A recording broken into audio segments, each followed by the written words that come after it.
자, 지난달 19명의 사상자가 발생한 부천호텔 화재 이후 스프링클러 설치 여부 또 완강기 사용법에 대한 관심도 커지고 있습니다.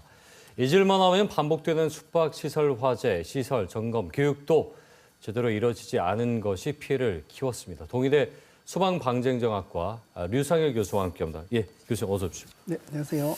자, 보고서에 따르면 화재가 일어난 층 전부가 연기로 뒤덮이기까지가 83초. 뭐 눈 깜짝할 셉니다. 둘러볼 여력도 쉽지 않은 시간인데 이게 화재로 인한 연기가 사실 불만큼 위험하다는 것이 사실인지요? 네, 맞습니다. 말씀하신 것처럼 사실은 연기가 초당 한 수평적으로다가 0.5에서 1m 정도 이동을 하고요. 수직으로다가 2에서 3m 정도 이동을 하거든요.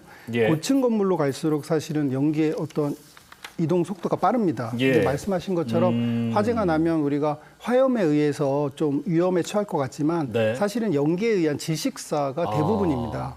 왜냐하면 연기에는 뭐 일산화탄소라든가 이산화탄소라든가 예. 시아나수소라든가 이런 유독 물질들이 많이 포함되어 있는데요. 네네. 근데 그 과거에 어떤 목재 기반이 아니라 최근에는 어떤 매트리스라든가 이런 석유화학 기반의 어떤 그런 물질들이기 때문에 유독가스가 뭐 20, 30배, 네. 수십 배 이상 더 많이 발생합니다. 그럼 우리가 실제 뭐 불을 피웠을 때 가정에서 이제 가스레인지나 그때 뭐 나는 연기라든지 모닥불 이것과는 비교할 수 없을 정도의 유독가스가 포함이 돼 있으니까 네, 실제로 이제 숨을 쉬기 힘들 정도의 질식이 발생한다는 거네요. 네 맞습니다.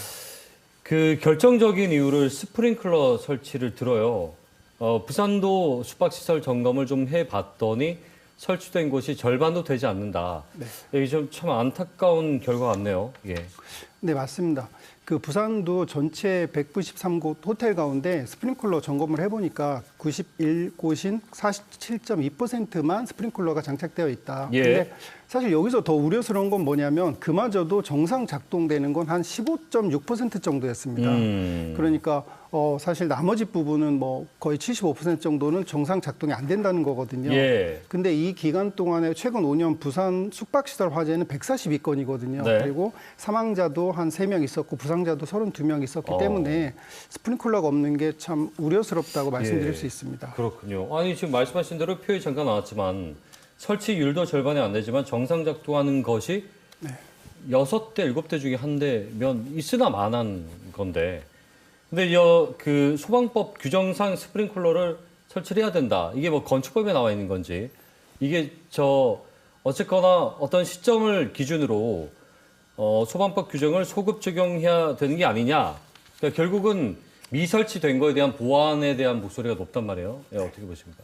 네, 맞습니다. 사실 스프링클러 규정이 정말 많이 바뀌었거든요. 네. 관련 소방법인데 94년도에는 16층 이상 달아라, 2004년도에는 11층, 2017년에는 6층 이상이었습니다. 근데 2022년 이후에는 어떤 숙박시설은 층수와 관계없이 모두 장착이 되는 걸로 되어 있습니다. 네. 다만 말씀하신 것처럼 이게 소급 적용이 안 되다 보니까 근데 숙박형 산후조리원이나 또는 예. 뭐 숙박형 고시원이나 여기는 소급 적용이 되어서 네. 사실은 지금 거의 뭐 한 97, 8% 정도 스프링클러가 장착이 되어 있거든요. 이런 걸 감안한다면 숙박시설에도 뭔가 소급 적용이 필요하지 않을까 생각됩니다. 그러네요.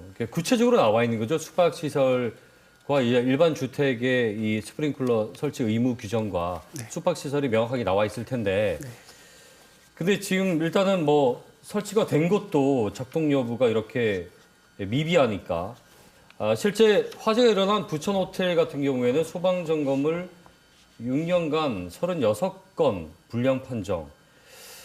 이건 뭐 이미 예고가 됐다라고 봐도 무방할 텐데 현행 소방 점검에 문제점은 없다고 보시는지 어떻게 보십니까? 네, 말씀하신 것처럼 사실은 소방시설법에 따라서 대부분 소방 점검을 보통 한 1년에 2회 정도 실시를 합니다. 예. 근데 문제는 뭐냐면 소방 인력의 부족으로 인해서 민간 업체에서 점검을 하게 되는데요. 예. 이때 건물주가 민간 소방시설 점검 업체를 자체 선정하기 때문에 네. 아무래도 건물주에게 이론적으로 점검을 할 수밖에 없는 그런 구조이고 이게 부실 점검의 우려로다가 이어진다고 할 수 있습니다. 이 실제 스프링클러가 없어서 피해가 커진 경우 아까 부산에 142건을 말씀하셨는데 스프링클러가 실제 화재가 났을 때 이 소방차가 오기 전까지는 정말 중요한 역할을 하지 않습니까? 네. 쿨러가 작동하지 않아서 발생한 경우들도 이전에도 좀 있었다고 봐야 될런지요? 네, 맞습니다. 사실 스프링클러가 정상 작동이 되지 않아서 예. 가령 뭐 인천 청라 같은 경우도 스프링클러가 작동하지 않아서 그 전기차 화재가 커졌었고요. 그렇죠. 우리가 아는 큰 어떤 대형 화재들은 네. 대부분 보면 스프링클러가 없는 곳보다는 스프링클러가 있었는데 네. 제대로 작동을 하지 않아서 화재가 아. 커진 경우가 되게 많습니다. 결국은 스프링클러가 있었더라면 충분히 저 참새가 커지는 걸 막을 수 있는 경우들이 많았다고도 우리가 또 해석을 할 수가 있겠네요. 네, 맞습니다. 불이 붙은 에어컨 누전도 화재 원인으로 꼽히는데 특히나 뭐 올 여름 정말 기록적인 폭염을 나타내지 않았습니까? 에어컨 사용량이 뭐 일반 회사라든지 사무실뿐만 아니고 요즘 가정에도 웬만한 에어컨이 또 많다 보니까 여기도 한번 들여다봐야 되지 않겠습니까? 네, 맞습니다. 우리가 화재하면 겨울철에만 자주 발생하는 걸로 시민들은 알고 계시지만 예. 사실은 5년간 여름철에 발생한 화재가 5만 건에 육박합니다. 그 엄청난 화재 건수고요. 그리고 네 건 중에 한 건은 거의 이제 정기적 요인으로 발생하는데 그 정기적 요인이 거의 에어컨에 집중되어 있다고 보시면 됩니다. 예. 네, 계속 말씀해 주시죠. 네네. 그래서 이제 에어컨에 아무래도 많은 어떤 정기적 요인으로 화재가 발생하기 때문에 우리가 화재 예방을 위해서는 다른 쪽보다는 에어컨을 좀 잘 우리가 손질을 해야 되는데요. 예. 특히나 에어컨에 이제 먼지 같은 것도 잘 닦고 그다음에 네. 정상적인 어떤 케이블이 연결되어 있는지 이런 것도 중요하지만 사실은 제일 중요한 건 가동을 어느 정도 하면 잠깐이라도 어떤 휴식 시간이 필요한 것 같습니다. 가열 너무 이제 그 열이 오르지 않게끔. 맞습니다. 예.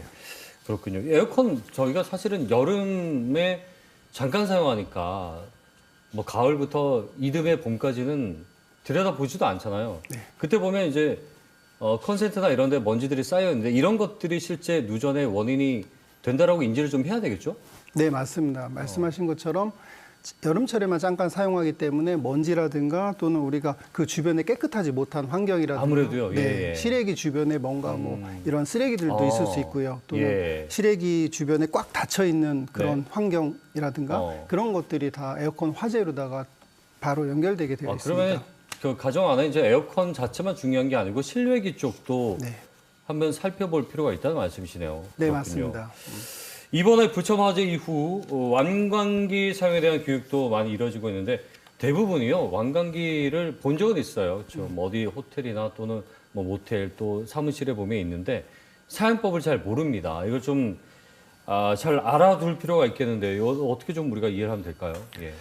네, 말씀하신 것처럼 사실은 완광기 사용법도 잘 모르실 뿐더러 시민분들은 완광기가 어느 위치에 있는지도 사실은 잘 예, 모르시거든요. 근데 우리가 법적으로 통상 3층에서 10층까지는 완광기를 설치를 하게 되어 있습니다. 그래서 완광기를 대피를 하실 때 보면 약간의 차이는 있겠지만 건물 외벽 지지대라든가 예. 건물 방 안쪽에 보면 창문 옆에 어떤 고리식으로 다 지지 고리가 있습니다.